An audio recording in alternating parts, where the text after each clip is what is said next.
And let's begin by telling you that the caretaker committee of the All Progressives Congress, APC, in Rivers State, led by Chief Tony Okocha, has rejected the judgment delivered by Justice Sika H. Aprioku of the Rivers State High Court on Monday. The judgment was in response to a suit filed by Sam Etetegwong challenging the dissolution of a state working committee in Rivers State due to alleged anti-party activities during the 2023 general election. Now, according to Chibike Ikenga, Publicity Secretary of the Caretaker Committee, the party had earlier petitioned the Chief Judge of Rivers State to recuse Justice Aprioku from the case, citing concerns about his impartiality. However, the petition was ignored. Ikenga stated that the matter was not a vacation case, but was adjourned and surprisingly brought back during the vacation period without any urgency or time constraint. Now, the party is questioning the judge's decision to proceed with the case despite their objections. Earlier on, we were joined on the news to discuss this by human rights lawyer Henry Ekine. That will attract criticism to the judiciary. But I think in this one, it's about stating the law. I had actually followed the events that led to the action that was instituted with respect to the All Progressives Congress, the leadership of the All Progressives Congress in Rivers State, where I recall that there was elected, a set of elected members of the Rivers State All Progressives Congress to constitute the State Executive Committee. And then while their tenure was subsisting, then the National Working Committee constituted a caretaker committee. So I followed that on. I think I understand that the issues were about the subsistence of the tenure of those elected members. So the court today, I followed the report, has actually stated the law. When you elect, we should have democracy. If we pretend or profess to be a democratic state, then we should really uphold the tenets of democracy. And now, reinstated Deputy Governor of Edo State, Philip Shaibu, has resumed office and directed his staff to follow suit. He issued a stern warning to banks, cautioning against conducting any transactions with the office of the Deputy Governor without his explicit consent, labeling such actions as illegal. Now, in a video broadcast, Shaibu further mandated that any staff members who have not yet resumed work since his reinstatement must do so immediately or face consequences. Reiterate my dedication to serving the wonderful people of Edo State. My reinstatement as the Deputy Governor of Edo State is a testament to the divine grace of God Almighty and the steadfast prayer of all Nigerians, for which I am truly grateful. In recent weeks, the Federal High Court in Abuja reinstated me as the Deputy Governor of Edo State, acknowledging the illegality of the impeachment.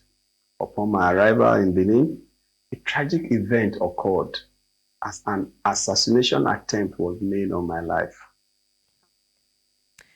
Meanwhile, the Edo State government stated on Monday that Philip Shaibu is impersonating the Deputy Governor and should stop presenting himself as such.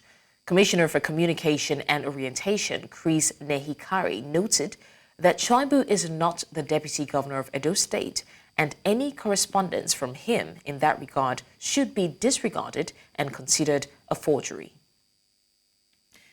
Some more stories now. The United Nations High Commissioner for Refugees and Borno State government have engaged in high-level discussions aimed at facilitating the repatriation of displaced persons from Cameroon, Chad and Niger to Nigeria.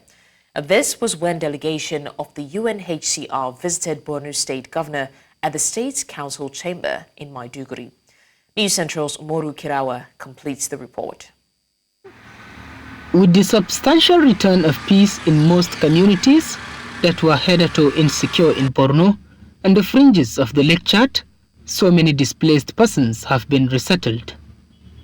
While constructions are still ongoing in the hinterland communities, the challenge now is that of making the people independent in their quest for survival. Representatives of the United Nations Refugee Agency and the Borno State government have initiated strategic talks to address the complex issue of repatriation from neighboring countries.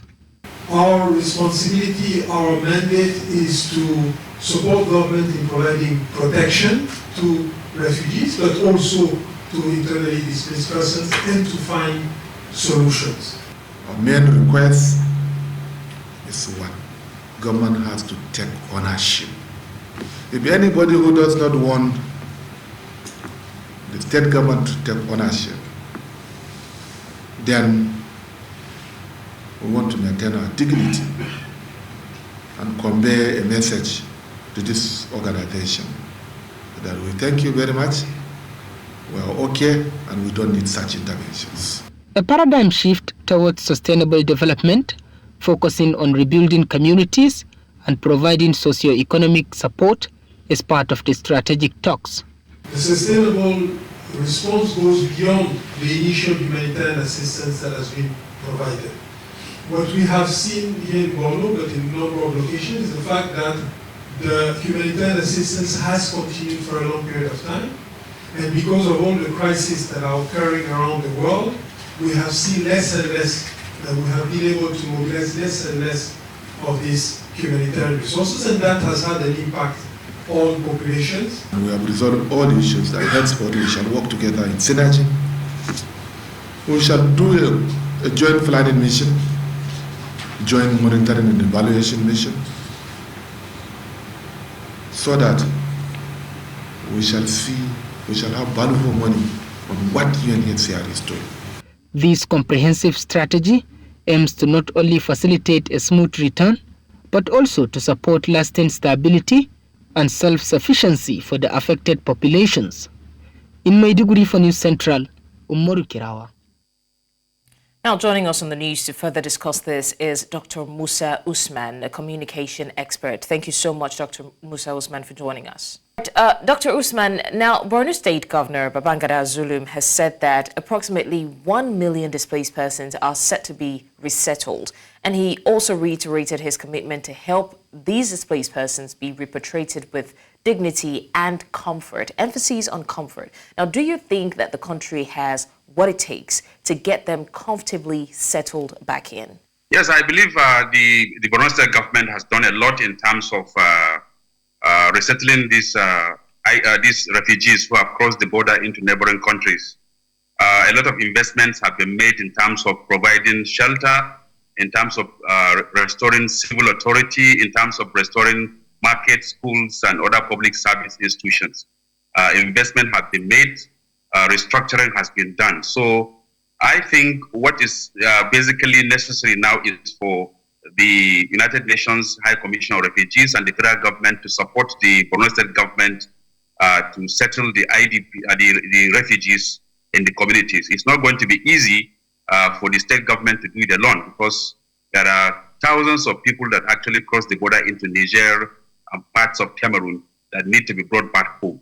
And I think the groundwork has been done in terms of providing the facilities to resettle them with dignity, as the governor said. So the state government needs the support of all these institutions, both the federal government and the United Nations, in terms of resettling these refugees. So we understand that the duty of the UNHCR is not just to help these refugees get resettled, repatriated and resettled comfortably. But do you think that they will take it a step further? Because one of their mission statement includes the fact that they would also make sure that they're well settled and they're well catered for. So do you think that they would go further to help the Borno State government provide some of these necessities that they need to get settled in? Because like it or not, the country is battling economic crisis at the moment. So the government may not be able to do it alone when it comes to getting them settled in. So do you think the UNHCR will weigh in on that as well? I think they should. They have done it previously with other countries in Africa and Asia. And I think they can do it here in Borno. They have the resources, they have the manpower. And I think they have the capability to actually do exactly what you are saying. The beautiful thing is that we are not going to start on a clean slate. No. Over the last 2 years, the state government has done a lot in terms of preparing the grounds for the facilities are provided. A lot has been provided. So what we need to do is to build on these things that have been provided by the Borno State government. I think the UNHCR has the resources, they have the manpower to support the Borno State government in this regard. Okay, now in Zulum's statement, he also said that his administration has shifted its focus from humanitarian aid to developmental initiatives, which he described as the humanitarian peace development nexus. Is there a distinction between the two? What the governor is actually saying is not just about repatriating these refugees, bringing them back and then keeping them there, no, but providing opportunities for them to pick up their livelihood in terms of, because most of them were actually fishermen and subsistence agriculturists. So the objective is not just to bring them back, but to bring them back to restore their livelihood so that they can eke out a living through what they know how to do best in terms of fishing, in terms of animal husbandry and agriculture. So that in a way, it will help to sustain the development process within the communities. It's not only about bringing them back to rebuild communities and then settling them, but what will they do after they have been resettled? That is the fundamental question. And I think that's what the governor is alluding to in terms of these developmental efforts that you mentioned. All right, communication expert Dr. Usman Usman, thank you so much for joining us on the news and sharing your thought. My pleasure. Thank you. All right, we're going on a short break now. You're still live with us on the news. When we come back, more stories. Don't go anywhere. Many thanks for staying with us on the news. Now to more stories. In light of the ongoing economic crisis in Nigeria, there are growing calls for the repeal of the immunity clause found in Section 308 of the 1999 Constitution. This clause currently provides immunity for state governors and their deputies from prosecution, which critics argue fosters a lack of accountability and corruption in governance. Lekon Onobanjo brings us details in this report. Section 308 of the Nigerian 1999 Constitution provides immunity from prosecution for presidents, vice presidents, governor and deputy governor during the time in office. Specifically, it states, notwithstanding anything to the contrary in this constitution, no civil or criminal proceedings shall be instituted or continued against a person to whom this section applies during this period of office. This immunity clause has been a subject of debate. If you look at the international criminal, for instance, the concept of immunity doesn't exist in that jurisdiction. Because if you commit any crime under Article 5 of the Rome Statute, that is war crime, genocide, crime against humanity, all of that, you can't be availed immunity. If we look at the Nigerian case, there is the contradiction. When a president or vice president, a governor or deputy governor comes into office, they have to swear to uphold the Constitution. Now, having sworn to uphold the Constitution, if they violate that same Constitution by committing crimes, why should the Constitution grant them immunity? Against what many Nigerians felt would have been a milestone in the anti-graft crusade, the Economic and Financial Crimes Commission, in a report dated May 5, 2024, denied releasing a list of 58 former governors said to be under investigation for allegedly misappropriating 2.187 trillion naira over 25 years. It, however, confirmed ongoing investigations of some former governors. How soon, if at all, will justice run its course? It is a question around a fair justice system. It's a question around discriminatory law enforcement. We are younger people for stealing Yahoo people, and whether you can see EFCC going after Yahoo. So how many times have EFCC commented this issue around Malta and the petroleum blending of fuel in Malta? In African states where there is a sit-tight syndrome, where you can have presidents who are there for many years, if a crime happens and they continue to pile up the crimes, even the witnesses may die before the time for the prosecution, or there will be so much that has overwhelmed the state such that the idea around prosecuting a certain crime will be discarded because of the many issues that need to be dealt with. How can the rule of law be observed with the immunity clause in place? Immunity does not protect against investigation. Immunity only protects against prosecution. So nothing stops the police, the EFCC, or any other law enforcement agency from prosecuting, from investigating criminal actions, even they are covered by immunity. We are only a state that has been captured, a state that is at the heart criminal and corrupt state. So instead of them to prosecute fairly, they prosecute based on discretion. The issue of accountability is important for any relations, particularly governance, for it to go well. Because once powers cannot be interrogated, then it will be power on rampage. Then people will do whatever they want to do because they know that accountability will not catch up with them. The governors, the deputy governors, the president, the vice president should be at the forefront of protecting the laws, should even be the ones championing themselves and saying, look, we want to be accountable. As the nation grapples with economic challenges, critics assert that removing this protection would help restore accountability and promote good governance. From Lagos for News Central, Lekon Onobanjo. That was News Central correspondent Lekon Onobanjo on economic crisis in Nigeria. Now to more stories. A federal high court in Abuja has dismissed an application seeking to stop the #EndBadGovernance protest. Justice Peter Lifu dismissed the ex parte motion filed by 15 Nigerians, including Danladi Goje, Buki Abayomi, and Adiza Abo, who sought to restrain the protesters from continuing their demonstration. The applicants claimed that their fundamental rights would be breached if the protest continued, but the judge ruled that there was no evidence to suggest that the protest would resume since it had already ended last week. Justice Lifu also criticized the applicant's lawyer, Sembele Soka, for failing to provide the required affidavit to support the request for an interim injunction and substituted service. The respondents in the matter included various organizations and individuals involved in the protest, as well as the Attorney General of the Federation and security agencies. This ruling means that the protests can continue and that the court has refused to grant an interim injunction to stop it.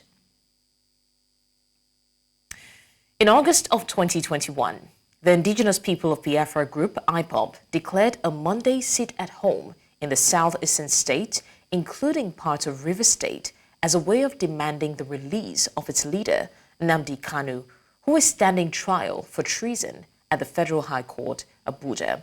Now, the enforcement of this order by supposed supporters of Kanu took a different dimension when they resorted to the use of extreme force that has repeatedly resulted to the loss of lives and destruction of businesses in the southeast region. The Monday sit-at-home has now persisted for 3 years in most parts of the zone. In this report, News Central's Chinwe Ugele takes a look at the real impact of the order in the commercial city of Aba and how residents are coping with the situation. What a Monday in the southeast looks like.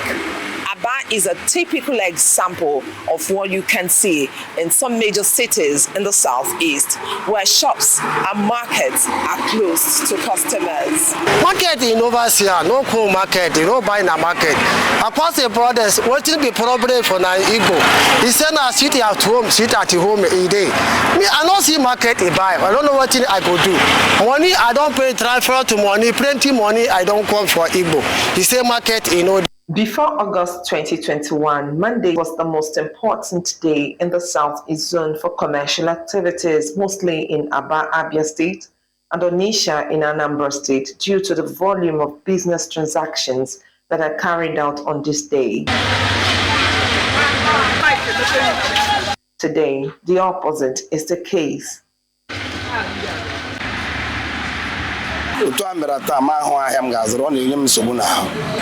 Since the collapse of Monday in Aba, it hasn't been easy for us, especially we traders. In 2023, the Igbo Apex Sociocultural Group Ohanes Ndigbo revealed that enforcers of sit-at-home in the southeast had killed over 250 people, including indigenes, security personnel, and visitors. That same year, the indigenous people of Biafra, through its spokesperson, announced the cancellation of the order, citing hijack by criminals who hid under the group to perpetrate crimes, but was challenged by a group loyal to Simon Ekpa, a factional leader of the same body, who insisted that the order must continue. I don't know, because if you come out, you can know the people who can come and shoot you. That's why we are going home and stay. The people of this town, Enyimba City, as it is popularly called, are in solidarity with the leader of the indigenous people of Biafra, who's being held by the federal government over charges of terrorism. N'aka nke ọzọ nwanne anyị aga na-anọ na prison anyị na rejoice at least ihe ndị ọ na-agwa anyị na ndị ihe anyị na-ahụkwa n'anya ihe ndị o kwuru ekwu mezuola anụ even I'm going to wait 10 years coming I got no room because so how long how the animal obi. Aside losing finances on Monday, which is obviously the biggest negative impact of the sit at home, some of the residents have turned what would have become their greatest setback to positives, whilst hoping for the day everything will normalize. No, it didn't affect it again because I've been a culture. So we are used to it now and we readjust in anything we are doing now. So we take Tuesday now to become a Monday as a businessman. So Monday is now our time of moving around, see our loved ones, doing our training and so on and so forth. I always Monday like Saturday, I keep fit. In this field, there were a lot of people. I had almost 500 and something members. I just happiness with the fitness. Although other sectors are gradually picking up on Mondays, commerce remains in comatose. I just wish the thing will be resurrected again Mondays, so we can go back to our business, so that we can meet up to targets. Business is target. One recurring comment from every respondent was the call for the release of Nnamdi Kanu as the only panacea to ending the sit at home. For how long would the people continue to sit at home every Monday whilst losing millions of naira? In Abafoni Central, Chinwe Ugili. Now, the Nigeria Police Force has shed more light on the raid of the office of a foreign national at the Labour House in Abuja, saying that intelligence information revealed that he is taking advantage of the recent #EndBadGovernance protests to create crisis in the country. The Inspector General of Police, while responding to questions on why the police were not in support of the hardship protests, says that available intelligence revealed that some of the organizers plan to use the protests to sabotage the country. Our correspondent, Idong Joseph, reports. The allegations by the Nigerian Labour Congress over the raid of its national secretariat by security operatives has continued to generate reactions nationwide. While the NLC is demanding an apology from the federal government and police over what it described as an unwarranted invasion, the police is saying it acted within the rules of the law. The police also denied that it raided the NLC headquarters, but a private office belonging to a foreign national in the Labour building over intelligence information that the suspect was engaging in terrorist activities and sabotage efforts using the recent EndBadGovernance protest in Nigeria. Why the noise about the raid on Labour House when the police didn't raid Labour House? We raided only a shop that the individual was using as a front, and we have been monitoring his activities. He was very active in the Sudan crisis. Oh, wow. And he's in Nigeria mobilizing people to destabilize our country. Speaking at the Nigerian Police Force Youth Summit, which held in Abuja, the Inspector General of Police says that criminal elements tried to take advantage of the protest using the cover of its popularity on social media. He called for collaboration with youth in the country, saying that the police is open to a partnership. I don't believe that protest that is mobilized on the social media is hijacked. Hijacked by who? By the same people that were mobilized for the protest.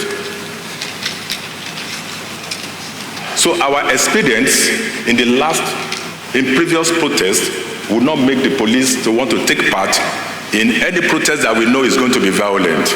I have seen that we are not communicating enough to the Nigerian youth. And this is why I appreciate what is happening here. But the police has the wherewithal. They also have the responsibility to get members of the community to cooperate with them. While it has been agreed by all stakeholders here that citizens are expected to play a role in ensuring adequate security, many believe that the ideas presented here will help contribute to fostering youth involvement in national security issues. In Abuja for News Central, I am Idong Joseph. And now several young Nigerians have called for more seats at the table, a call for increased representation in the country's governance and decision-making processes. This was as some of them converged on the capital to mark the International Youth Day, where they urged leaders in the country to prioritize youth inclusivity and accountability. News Central's Joshua Imarai has the story. The commemoration of the International Youth Day in Abuja has seen a renewed push for inclusivity as young people gathered around the country under the theme From Awareness to Action, Empowering Youth in Nigeria for the SDGs. The event sparked fresh calls for youth inclusion in decision-making processes across all sectors in the country, emphasizing the need for active participation and empowerment. How can we take action and make progress with young people? It's also an opportunity for us to look at the Summit of the Future happening in September. A perfect time for us to hold government, private sector, and international organizations accountable to supporting youth leadership. Today, we find ourselves at another crossroad, and the opportunities for our youth are vast. It is time like this that demand more solutions, providers, innovators who can turn challenges into opportunities, entrepreneurs who can create new industries from the ground up. Nigeria's youth must be empowered in order to fulfill its potential. And today, you are rightfully demanding to be heard. Young people must be included in the decision-making. A popular saying that the youth are leaders of tomorrow, but I dare say that they are not just leaders of tomorrow, they are leaders today. With youth comprising more than half of the nation's demography, it is essential that their numerical strength is harnessed to propel sustainable growth and development in all areas. In Abuja for News Central, I am Joshua Imarai. Coming up on the news, Tanzanian opposition leader Tundu Lissu released hours after arrest. We'll bring you the details after the break.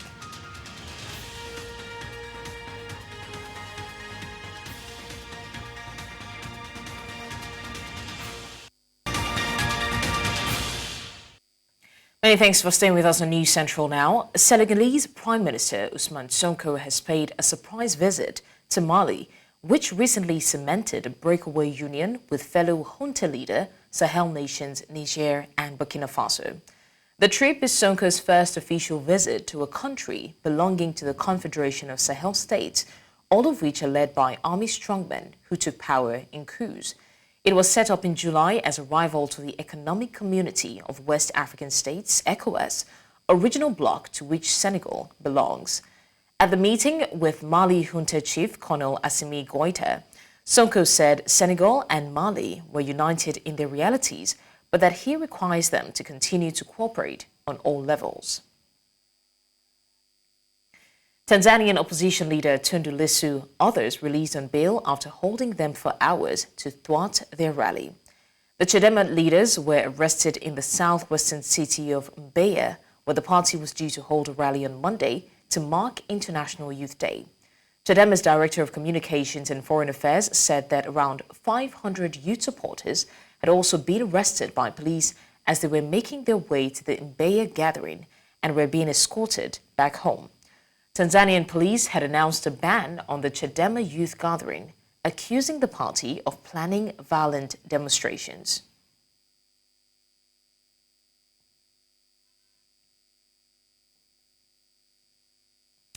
Now, African leaders will be meeting in the Chinese province of Hunan in September to deliberate on fostering closer and mutually beneficial economic relationship with China. The meeting, which falls under the Forum on China-Africa Cooperation, is organized by the China-Africa Economic and Trade Council. A team of Nigerian journalists visited the headquarters of the council in Hunan, China. We have more on this story in the next report. The team was received by some top officials of the council before the delegation was led to the exhibition hall that traces development of the relationship between China and Africa.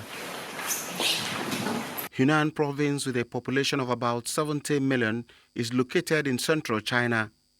Its trade with Africa grew with 23.1% in 2022 to 55.67 billion yuan, an equivalent of $7.8 billion in 2023. Chairman of the China-Africa Economic and Trade Promotion Council says the purpose is to create a community of shared future for mankind. General proposal for establishing the China-Africa Economic and Trade In-Depth Cooperation Pilot Zone is part of the China's promoting the community with a shared future for mankind. This is part of this initiative.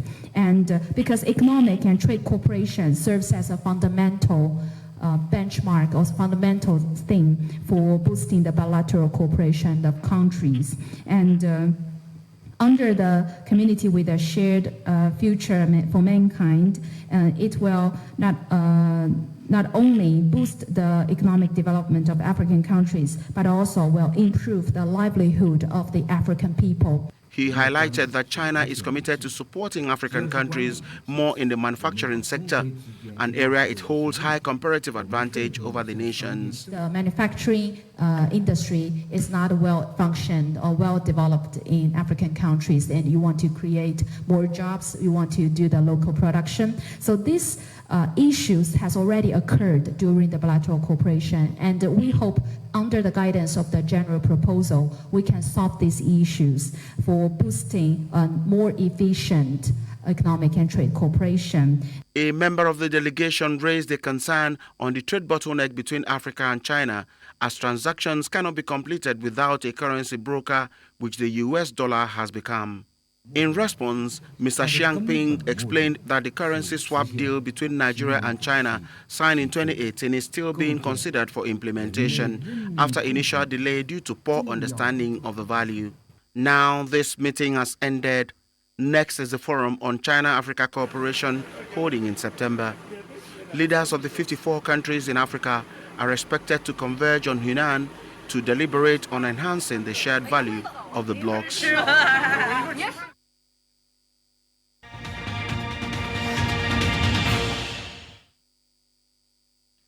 Now to world wrap, a Peruvian court ordered a Ukrainian man to be held in pre-trial detention for 9 months after he confessed to murdering and dissecting a Russian woman at a spiritual therapy clinic in the Amazon. The man was taken into jail at a body and mind rehabilitation center in Yurimaguas, Peru. 38-year-old Ukrainian Ivan Usman became friends with 44-year-old Russian Lyudmila Lazarenko, his victim.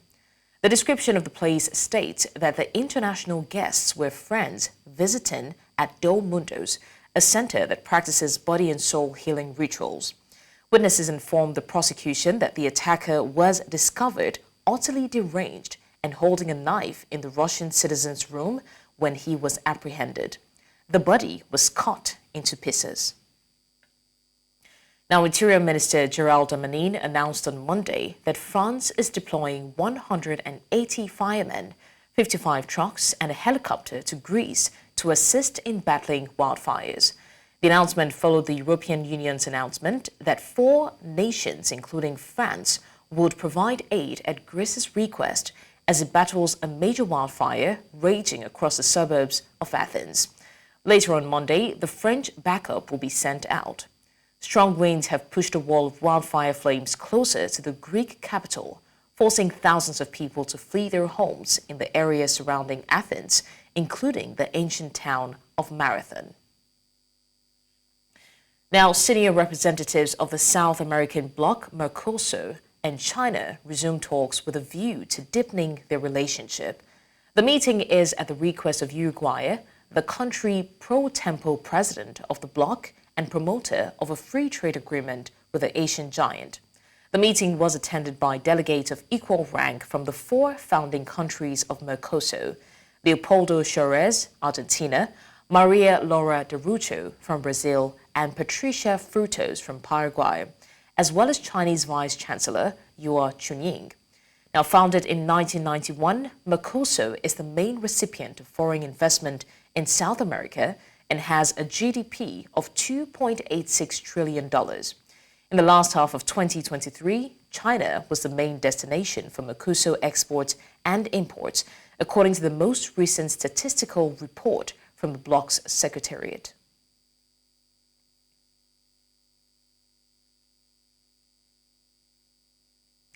Do you know why the Central Bank of Nigeria backed the takeover of Unity Bank by Providus Bank? We have more updates on this and other stories in our business news today with Lekon Onobanjo.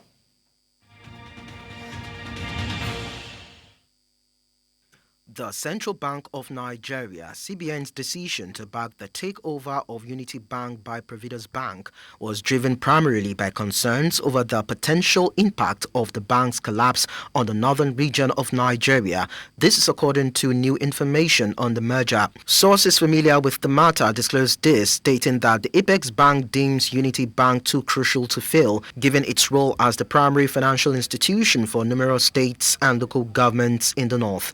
It was also mentioned that the bank's primary customer demographic includes a significant number of farmers. The CBN recognized this and its importance to the region's economic stability and food security.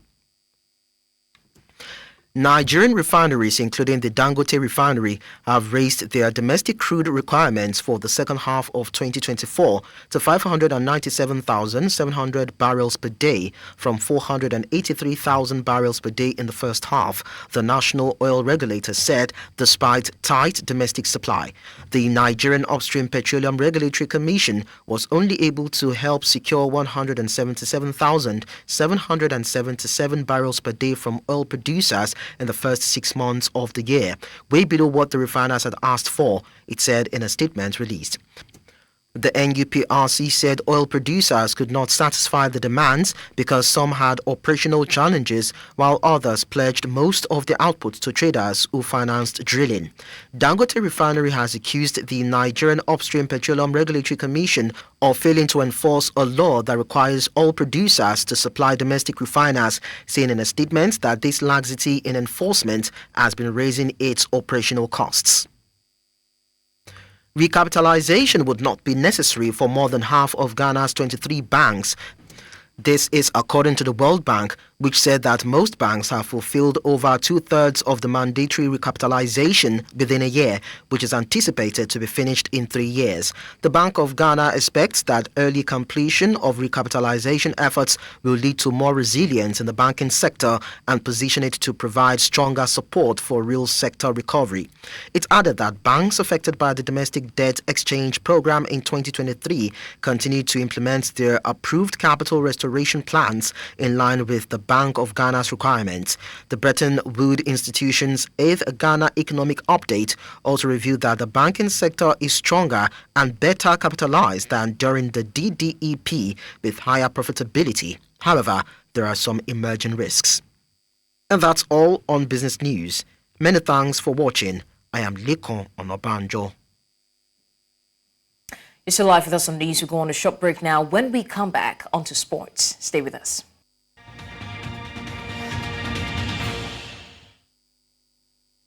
Now to sports stories. The South African Olympics team, Tatiana Smith, members of the athletics relay team, Bayanda Walaza and Bradley Nkwana, are scheduled to touch down at the OR Tambo International Airport this morning after a stunning performance at the Paris 2024 Olympics.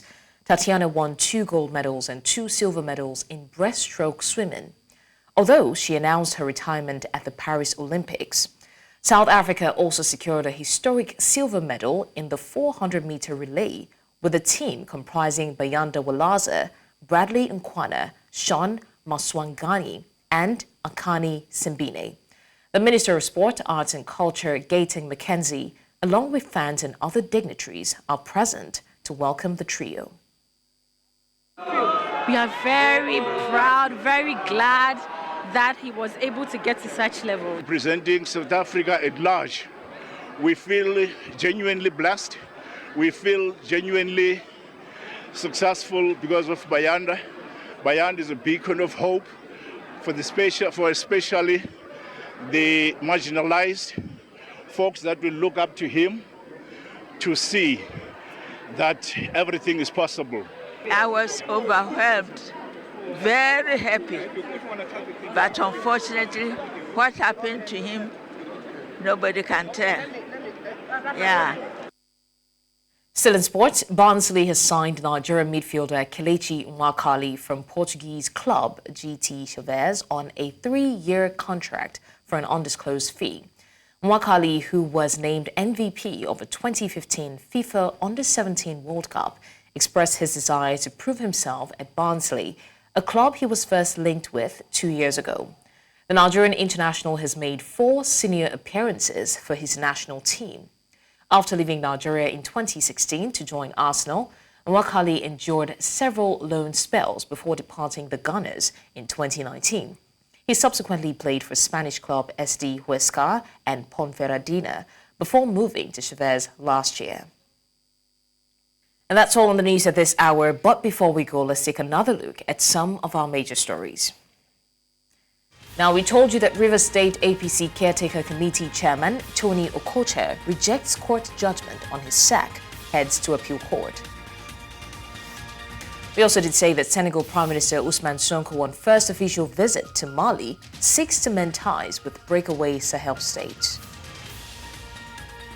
And finally, Tanzanian authorities releases opposition figures 24 hours after arrest.